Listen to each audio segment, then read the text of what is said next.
Hello everyone, my name is Daniel and I'm just a casual racer, and today I want to discuss and make a couple of projections about the future of Le Mans Ultimate in light of the $2.5 million investment that Pimax, the VR headset manufacturer, and I think they're involved in some other kind of technology research type stuff, has made in Motorsports Games, who are the developers of Le Mans Ultimate. I'm going to move my brake bias forwards here a little bit. I'm driving the Toyota, which is a car, the Toyota Hypercar, which is one that don't know if I've ever driven it before. Whoa, got squirrely on the brakes there. Got to get this car warmed up. But yes, Pimax, the VR headset maker, has invested $2.5 million into Motorsport Games, which Motorsport Games' only real financial asset right now is Le Mans Ultimate. And obviously they need the operating capital. They have done a ton of downsizing in terms of staff, so it's not necessarily I don't think the $2.5 million is going to get burned up in a few weeks. I've seen some jokes about that in various places in the sim racing community, and yeah, it's not going to get burned up in 2 weeks. Realistically, though, what are they going to use it for? And I know one of the things, right, is to get, and this has been stated multiple places, it's essentially to allow Motorsport Games to finish and complete and release version 1.0 of Le Mans Ultimate. And that would be the PC version. That's what everyone's assuming. I'm going to say read between the lines a little bit, right? I think it actually means that they can use this funds, if all goes as planned, to actually also have a console port. Now, optimally, that would be released, before the Christmas season, probably same time as the PC version of Le Mans Ultimate, version 1.0 for both of them. However, I could also see them being released, maybe the PC version gets a 1.0 release in like early November, and then the other one gets early December, just in time for Christmas. You could see something like that. But to me, $2.5 million as someone who works within the software industry, and it really does vary what your team costs are, studios you hire. But I know of several reputable studios that handle a lot of porting to console, and you could get it for under $2.5 million, and they would handle almost everything for you.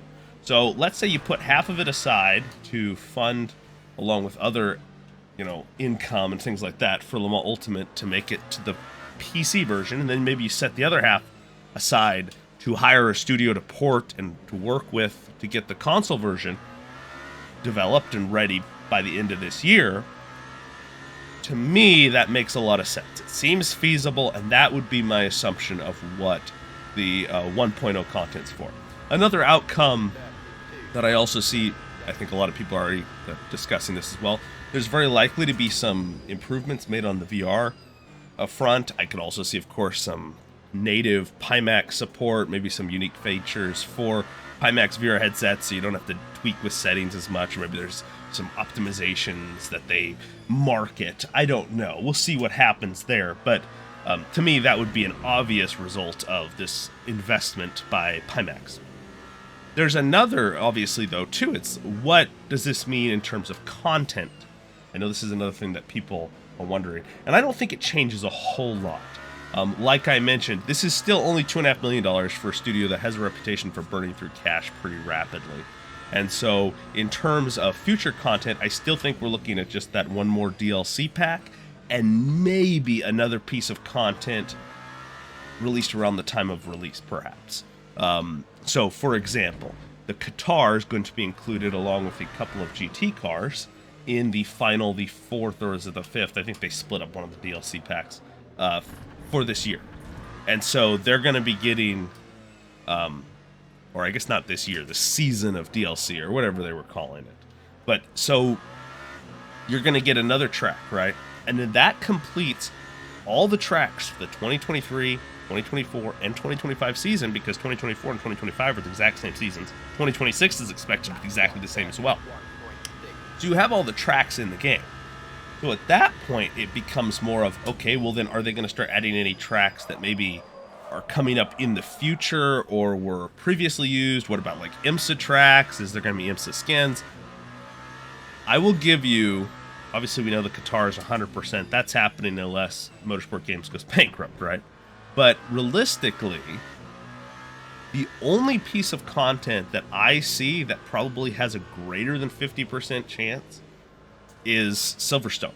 And that is because it was used both historically for many years within the WEC series, but also Silverstone is projected to come back onto the calendar in 2027. Now, that's in a little bit out there, not 100% confirmed, but to me, when you need some track content, and you don't have a ton of tracks, right? So every track you add is more impactful. I could really see Silverstone being one that they grab. It seems like Silverstone's relatively easy to license. Quite a few games have it. I know that they had Silverstone for R Factor 2 back in the day. I think they lost that license, though, so who knows what's going on with that. But to me, that would be one that I think would make a lot of sense for Motorsport Games to go out and get the Silverstone license added. I give it like a 55% chance of happening, possibly at like the 1.0 release. Everything else, like Daytona, which I really want, or other tracks, you know, from the IMSA series, be great to have a DLC, be great to have that stuff added. It's just not a real good chance of it actually happening. So, anyways, just kind of my thoughts on what's going to happen with this cash infusion of $2.5 million for Motorsport Games and how it'll affect them Ultimate. Like I said, I think it's going to go more into making sure they can get what they have complete and ready for a 1.0 launch this year. So we'll see what ultimately happens. Hopefully some of my thoughts are interesting to you. I thought the race kind of slow, not very competitive actually at Fuji, but really a fun track. Love that kind of alternate layout where you skip the last chicane. Not quite as Mickey Mouse and a little quicker lap time. So hopefully you've enjoyed this one, but most of all, I hope you all have a fantastic rest of your week.